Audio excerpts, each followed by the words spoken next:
the Baalei Musar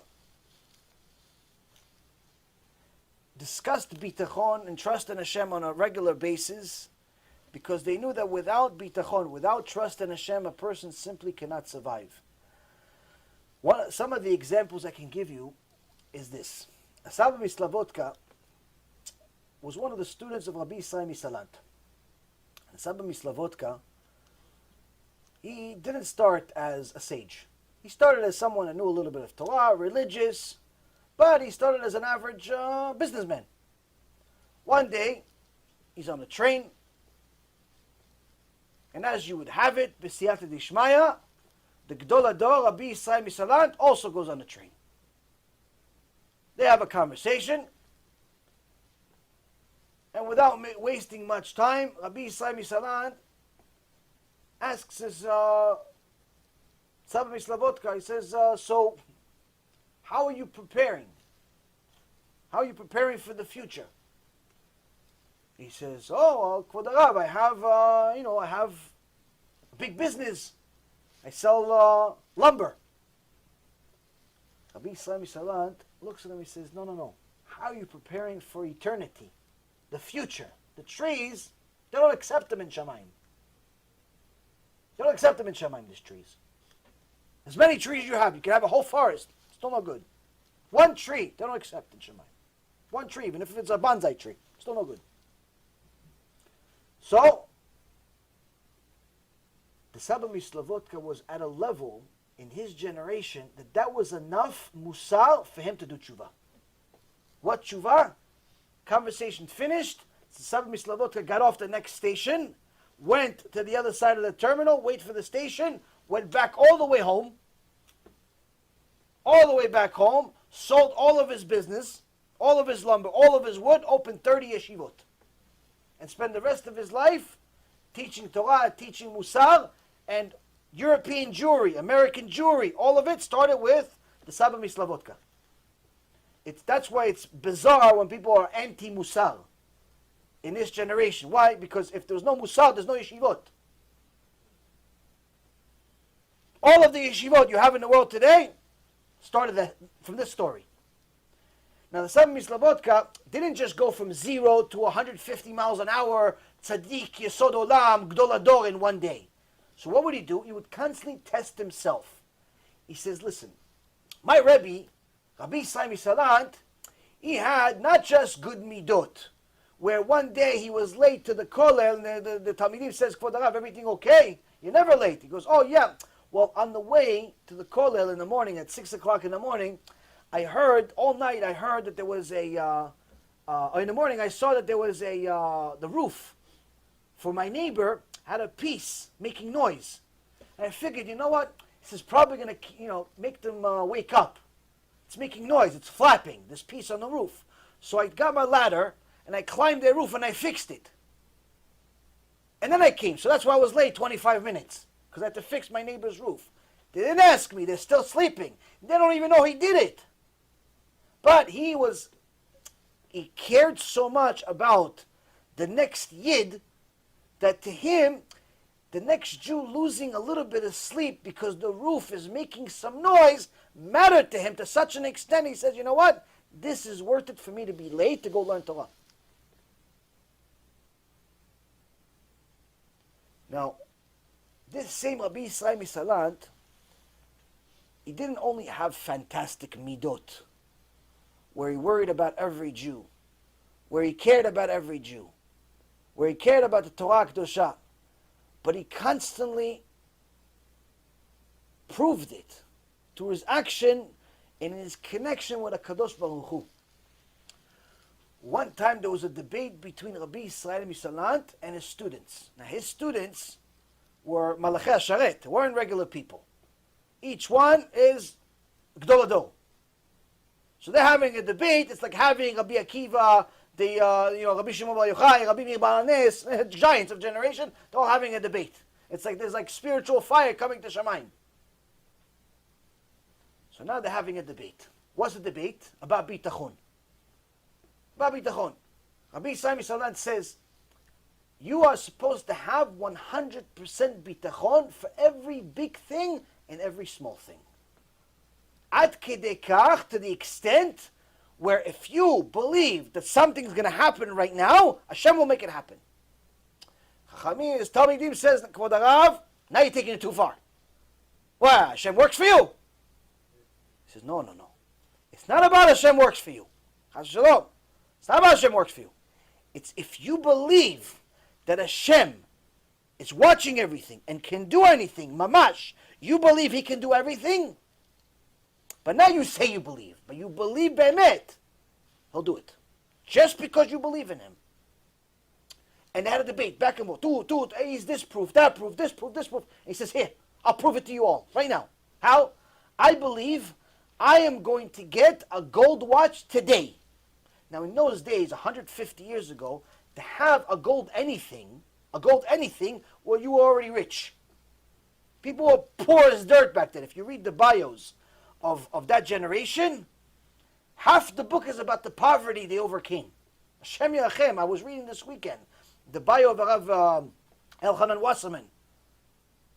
You read about the poverty they went through. Hashem Yirachem, we wouldn't survive a day in their shoes. A day. I'm not talking about a week, a month, a year. A day, one day, we would not survive in their shoes. The Rosh Yeshiva, Rav Wasserman, Alav Shalom, he would not feed his own family, his wife and kids, until his students in the yeshiva, 400, 500 students, had food. And if the students at the yeshiva did not have chicken, families not allowed to have chicken. We eat what they eat. They don't eat, I don't eat. Yeah, it's a lot easier to feed 5-6 people than 400-500, so let us eat at least, we'll survive. No, if they're not eating, we're not eating. Unbelievable. Now, Rabbi Yisrael Salant says, I believe I'm going to get a gold watch today. And the witnesses were all there, all thinking, the rabbi took it a little too far. As soon as he's finished the sentence, like a movie, 5 soldiers, Russian soldiers, come inside, burge inside the kollel, the Bet Midrash. People are scared, what's happening? Usually Russian soldiers show up, it's not good news. Leader of them says, who's the leader here? Who's the biggest wise person here? Who's the biggest chacham here? In Russian. Everybody points. What are they going to do? They're going to lie? Rabbi Yisrael Salant. Everybody points at the Rabbi.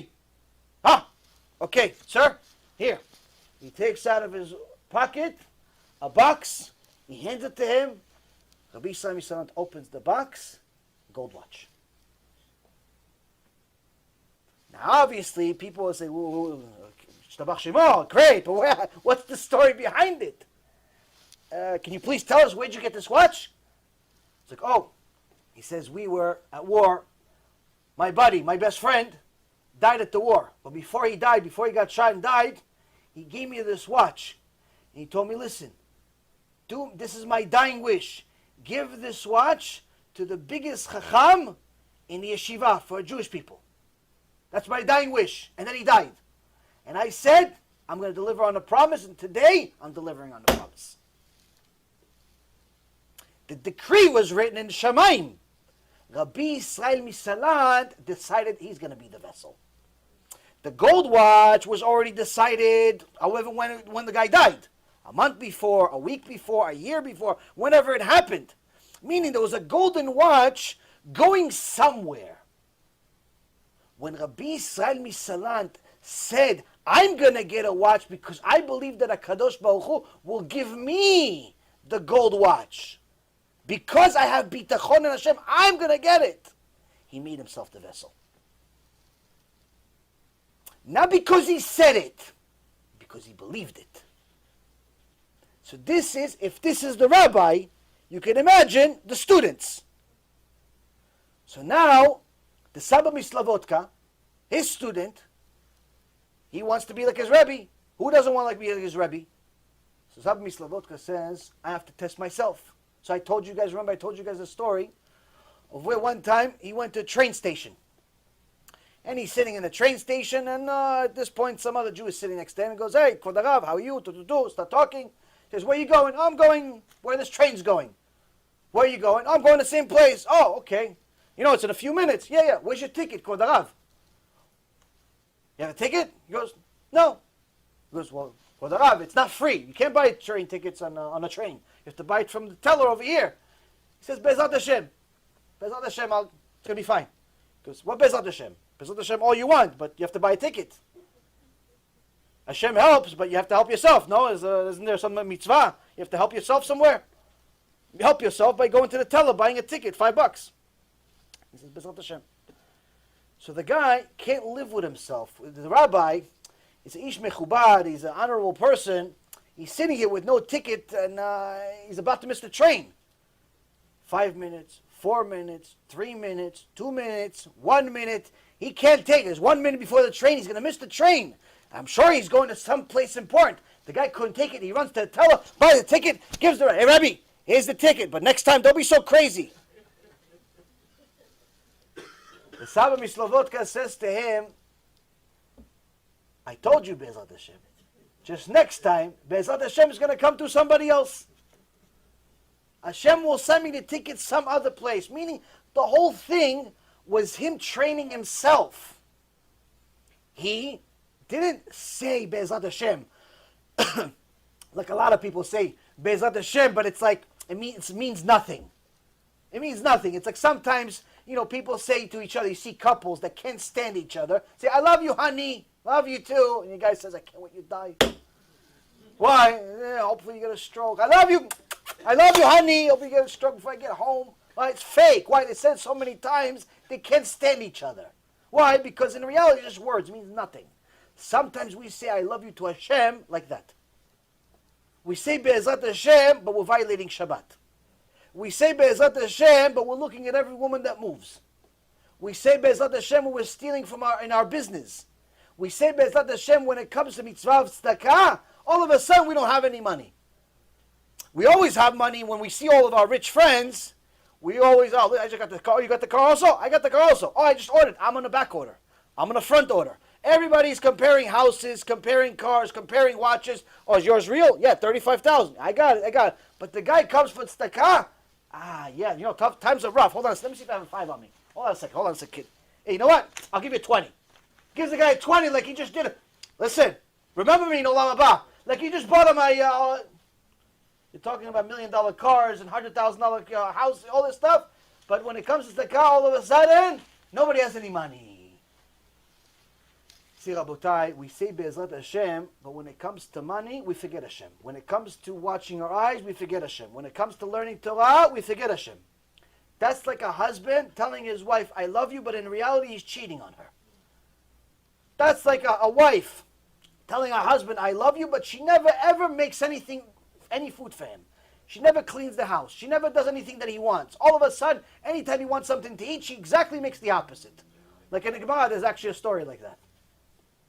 One of the Tanaim had an evil wife. She would dafka make the opposite. Whatever he wanted, she make the opposite. So his son caught on to this. He says, Abba, she's making the opposite. Oh, it's okay, son. So the son felt bad for his father. All these years, every time he asks her, he wants rice, she makes beans. He wants beans, she makes, everything's the opposite. So one day, he caught on to it, said the son wanted to do something good. So he started telling his mom the opposite. So after a couple of weeks, the father sees that all of a sudden his wife did tshuva. Everything he asked for, she's doing. He says, son, your mom is really, she's giving me chizuk. She's doing serious tshuva. He goes, no, Abba, nothing's changed. And he tells him the whole thing. He goes, really, I caught on to everything she's going to do. I do the opposite, just like she's doing to you. He says, I appreciate what you're doing, but our Torah Kedosha says, midvar sheker tirchak. From a thing of lies, run away from. So even though I appreciate what you're doing, stop doing it. Because you're going to get used to lying. You get used to lying, you're going to get used to sinning. Get used to sinning, our problem is not going to be bad food. It's going to be much bigger. So now the Saba Mislavotka didn't only try himself at the train station. He constantly gave himself tests. And he writes in the book all types of tests that he gave himself, where one time he told himself, I am going to go to study in my cabin in the middle of the woods because I believe with full emunah, 100% bitachon, that Hashem will provide me light. I believe. Not be'ezrat Hashem, hopefully it happens. Hopefully the money comes somehow that I'm able to pay the rent. No. I believe that I will have everything I need. If we need it, we buy it. Yeah, but how are you going to pay for it? If we need it, Hashem will provide. That was his mentality.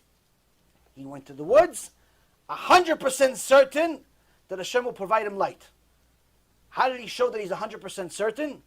He brought books. He didn't tell anybody where he's going. And he went to the woods. Now, if you go into the middle of the woods, already it's dangerous. With no light, you might as well do Kaddish on yourself. Why? Because all the animals go there. He goes into the woods. He starts learning. The sun starts going down. The light gets darker and darker and darker.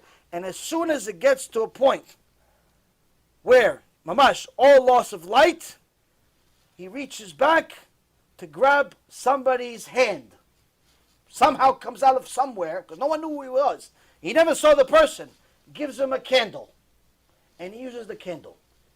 What's the proof? The candle continued being lit for over 20 years.